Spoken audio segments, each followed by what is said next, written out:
বিশ্বাস করুন, কোরআন আমার সামনে, আল্লাহর কসম, কোন জীবিত পীর, কোন মৃত্যু পীর আমার ভাগ্যের ভালো বা মন্দ করার কোন অধিকার রাখে না। কোন পীর ফু দিয়ে আমার ভাগ্যকে ভালো বানাই দিতে পারবে না, এবং আমার একটা চুলও বাঁকাও করতে পারবে না। খাইরিহি ওয়া শাররিহি মিনাল্লাহি তাআলা, আমার ভালো আমার মন্দ করার একমাত্র মালিক কে? আল্লাহ। এক আঙ্গুল আকাশের দিকে উঁচু করে চিৎকার দিয়ে বলুন, কে? আবার বলেন, আবার বলেন, আবারও বলুন। হাত নামা। আল্লাহ কবুল করুন, বলেন আমিন। আপনি কোন অসুবিধায় পড়েছেন, মাজলুম হয়েছেন, অত্যাচারিত হয়েছেন, চাকরির সমস্যা হয়েছে, ঘরে খাবার নাই, অসুখ বিসুখ হয়েছে, নানান ধরনের সমস্যায় পড়েছেন, কোনো মাজার নয়, কোনো পীর নয়, মসজিদের ভিতরে চলে যান, উজু করে মসজিদে ঢুকে 2 রাকাত কাজায়ে হাজাতের নামাজ পড়েন। রাসূলুল্লাহর উপরে যখনই বিপদ হতো তিনি নামাজে দাঁড়ায় যেতেন। সুবহানাল্লাহ বলো। আপনি কেন যাবেন একটা কবরের কাছে? আপনার সাহায্য কামনার জন্য কোনো পীর নয়, আপনার সাহায্যের জন্য কবর নয়, সাহায্য পাওয়ার জন্য কে? আল্লাহ। আল্লাহ চান আপনার ঈমানটা খালেস হোক। আল্লাহ তাআলা এটা বরদাস্ত করতে পারেন না যে মানুষ কারো কাছে গিয়া আরেকজনের কাছে গিয়ে নথি স্বীকার করুক। আল্লাহ সহ্য করেন না।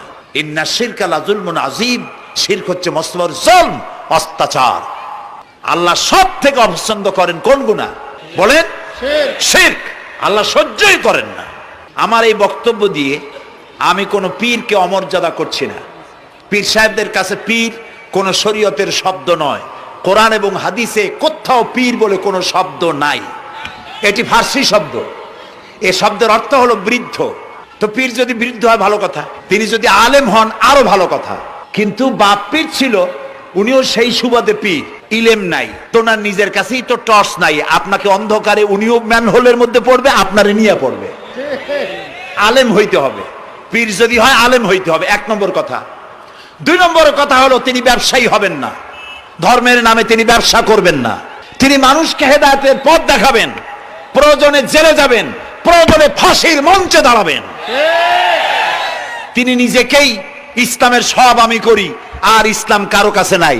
যারা ইসলাম করলো 70-80 বছর ধরে, রাজনীতির পথ দেখালো, তারা ইসলামের দল না, ওনারটাই ইসলামের দল। এই ধরনের ফাজলামি বক্তব্য থেকে বিরত থাকতে হবে। এই ধরনের বেয়াদবিপূর্ণ বক্তব্য থেকে বিরত থাকতে হবে। আমার দোকানে খাঁটি ঘি পাওয়া যায়, আর কারো দোকানে খাঁটি ঘি পাওয়া যায় না। ইসলাম নিয়ে এই ধরনের মনোপলি বিজনেস করতে দেওয়া হবে না। প্রিয় ভাই সব, আমরা পীর সাহেবদের চিনি। পীর ছিলেন শাহজালাল রহমতুল্লাহ আলাইহি। সুবহানাল্লাহ। যুদ্ধ করা লাগে না, আজান দিয়েছেন, মূর্তির মাথা ভাঙ্গা চুর চুর হয়ে পড়ে গিয়েছে। গৌর গোবিন্দ পলায়া কুল পায় নাই। লোকেরা যায় তার মাজারে গিয়ে গজাল মাছ জিয়ারত করে আসে, কিন্তু তরবারিটা দেখে আসে না। দোধারি তরবারি এখনো আছে। সুবহানাল্লাহ বলেন। পীর ছিলেন হযরতে বাহাউদ্দিন নকশবন্দি, মুজাদ্দিদ আল ফিসানি রহমতুল্লাহ আলাইহি, বড় পীর আব্দুল কাদের জিলানী রহমতুল্লাহ আলাইহি, খাজা মঈনুদ্দিন চিশতি রহমতুল্লাহ আলাইহি, খাজা জাহান আলী রহমতুল্লাহ আলাইহি। কত ওলিউল্লাহর মাজার দিয়ে আমার দেশ ভরা। আলহামদুলিল্লাহ কর। আলহামদুলিল্লাহ। এরা একদিকে মানুষকে মুরিদ বানায়া মুরিদের টাকা দিয়ে নিজেদের পকেট ভরেন নাই। ওনারা এরকম করতেন না, এইরকম করতেন। আর রাসূলুল্লাহ বলেছেন এই রকমের হাতের মর্যাদা নাই, এই হাতের মর্যাদা। আমি পীর দেখছিলাম, বাইতুল শরফের পীর হযরত শাহ আব্দুল জব্বার সাহেব, আল্লাহ তাআলা জান্নাতুল ফেরদাউসের মেহমান বানায়নি।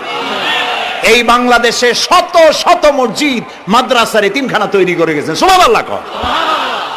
বৃষ্টির মৌসুমে চট্টগ্রামের বাড়ি তার, 14 বছর মাদ্রাসায় ওয়াজিদিয়া চট্টগ্রামে 14 বছর বুখারী শরীফ পড়িয়েছেন। কি মানের আলেম!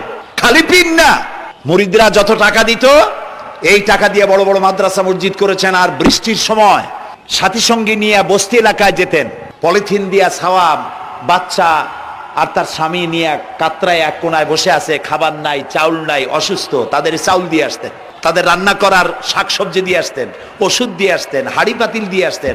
বন্যা হলে, তুফান হলে টাকা উজাড় করে যা মুরিদরা দিত সবগুলি উজাড় করে মানুষের খেদমত করতেন। সুবহানাল্লাহ। কাজী যারা জামায় অনেকগুলো পকেট সমানে নিতে থাকে আর ভরতে থাকে এইভাবে করে, এই ব্যবসায়ীদেরকে পরিত্যাগ করতে হবে। পীর হচ্ছে ওই সমস্ত লোক যারা নাকি ধর্মের নামে ব্যবসা করে না, বরং আল্লাহর দ্বীনকে প্রতিষ্ঠা করার জন্য কথা বলে। প্রিয় ভাই সব, আমাদের জেহেন সাফ করতে হবে, পরিষ্কার করে বুঝতে হবে আমার ভালো আমার মন্দ কে করতে পারেন? আল্লাহ। সম্রাট শাহজাহান নাম শুনেছেন? কোথার বাদশা বলেন? দিল্লির সম্রাট। সম্রাট শাহজাহান, পৃথিবী জোড়া নাম তার। কবি বলছেন, শাহনে জাহাঁ কো जिन्हें फख्र से देते थे बाज वाज कब्र में है सूरह अलहम्दु की मोहताज। যে শাহজাহানকে কর দিয়া ট্যাক্স দিতে পারলে জনগণ নিজেদেরকে গৌরবান্বিত বলে মনে করত, সেই শাহজাহান কবরে শুয়ে আছে, সূরা ফাতিহার মুহতাজ হয়ে আছে। সুবহানাল্লাহ। যদি কেউ আমার কবরের কাছ থেকে হেঁটে যাইতো আর একটু সূরা ইখলাস পড়ে সবরেসানি করতো, আমি কিছু পাইতাম। আহারে, এই এতিম ফকির হয়ে শুয়ে আছে। এক ফকির দিল্লি ঘুরতেছে, একজন বলছে, ভাই তোমারে তো খয়রাত করে দেখতেছি আমি সেই ছোটবেলা থেকে, খালি তুমি খয়রাত করো। একটা জিনিস আপনারা মনে রাখবেন, আজকে যারা গরিব পরিশ্রমের মধ্য দিয়ে কালকে তারা ধনী হতে পারে, কিন্তু যারা ভিক্ষুক, যারা ভিক্ষা করে, জিন্দেগিতে কোনোদিন তারা বড় হতে পারবে না। ভিক্ষা করা যাদের অভ্যাস, জীবনেও বাড়ি করতে পারবে না, জীবনেও ধনী হইতে পারবে না, কিন্তু গরিব ধনী হইতে পারবে। কারণ হলো আল্লাহর কাছে দুইটা বৈধ জিনিস অত্যন্ত ঘৃণিত। কয়টা? একটা হলো তালাক, আর একটা হলো ভিক্ষাবৃত্তি, মানুষের কাছে চাওয়া। আল্লাহ পছন্দ করেন না। তো ভিক্ষুক ঘুরতেছে, একটা লোক বলল, মিয়া তোমার তো সারা জীবনই খরচ করতে দেখি। খরচ করবো না, করবো কি? যার কাছে যাই সে দেয় 4 আনা 2 আনা 1 টাকা, এর বেশি তো দেয় না। তেদি আমি কেমনে বড় লোক হবো? কয় যে তুমি বাদশারে চোখে দেখো না, বাদশারে চোখে দেখো না। কয় বাদশার কাছে কি আমার মতো লোক যাইতে পারে নাকি? কল না, যাইতে হবে, যাও। বাদশা একবার যাবা, এমন দেওয়া দেবে জীবনে আর তোমার খরচ করা লাগবে না। পাতি শিয়ালের পিছনে ঘুরে তো লাভ নাই। পাতি শিয়ালে খায় মুরগি, তোমার একটা ঠ্যাং দেবে, দাঁতের খেলালের কাজ হবে না। বাঘের পিছনে ঘোরো, বাঘে খায় গরু আর হরিণ, একটা রান দিলে তুমি 1 সপ্তাহ খাইতে পারবে। কাজে ঘুরতে গিয়েও বোঝা উচিত কার সাথে ঘুরি। তো বলছে বাদশার কাছে যাও। তো বাদশারে পাবো কই? কই তো দেখলাম কেবল মসজিদে ঢুকলো। তারপরে ফকির গিয়ে দাঁড়ায় আছে বারান্দায়, দেখে যে উনি বাদশা ভেতরে বসে হাত তুলে আছে ভাবে, আর চোখ দিয়ে পানি পড়ে দাড়ি ভিজে ভিজে পড়তেছে। নামাজ শেষ করে, মোনাজাত শেষ করে বাদশা বেরিয়েছেন। কোন বাদশা? শাহজাহান। বাইরে আসার পর ফকির বলল, আসসালামু আলাইকুম বলে ফকির রওনা করছে। বাদশা বলে, দাঁড়াও, তুমি যে রওনা করলা, তোমার তো ভিক্ষুক মনে হয়, আর লোকেরা যারা ভিক্ষুক না তারাও তো আমার কাছে চায়, আর তুমি তো ভিক্ষুক, চাইলে না কেন কিছু? ভিক্ষুক বলে, জাহাপানা, আমি কিছু চাইতেই এসেছিলাম আপনার কাছে, কিন্তু আপনার করুণ অবস্থা দেখে আমার জ্ঞানের চোখ খুলে গিয়েছে। আমি দেখতে পেলাম আমি যার কাছে চাইতে এসেছি, আমি তো কান্দি না, হাতও পাতি নাই। যার কাছে চাইতে আসতাম দিল্লির সম্রাট, আবার কোন সম্রাটের কাছে হাত পেতে ভিক্ষুকের মতো কি জানি চায়, আর চোখ দিয়া পানি পড়ে দাড়ি ভিজে ভিজে পড়ছে। আমার জ্ঞানের চোখ খুলে গেছে, দুনিয়ার বাদশার কাছে আর চাইবো না। বাদশা কান্দে যে বাদশার কাছে, তার কাছেই চাইবো।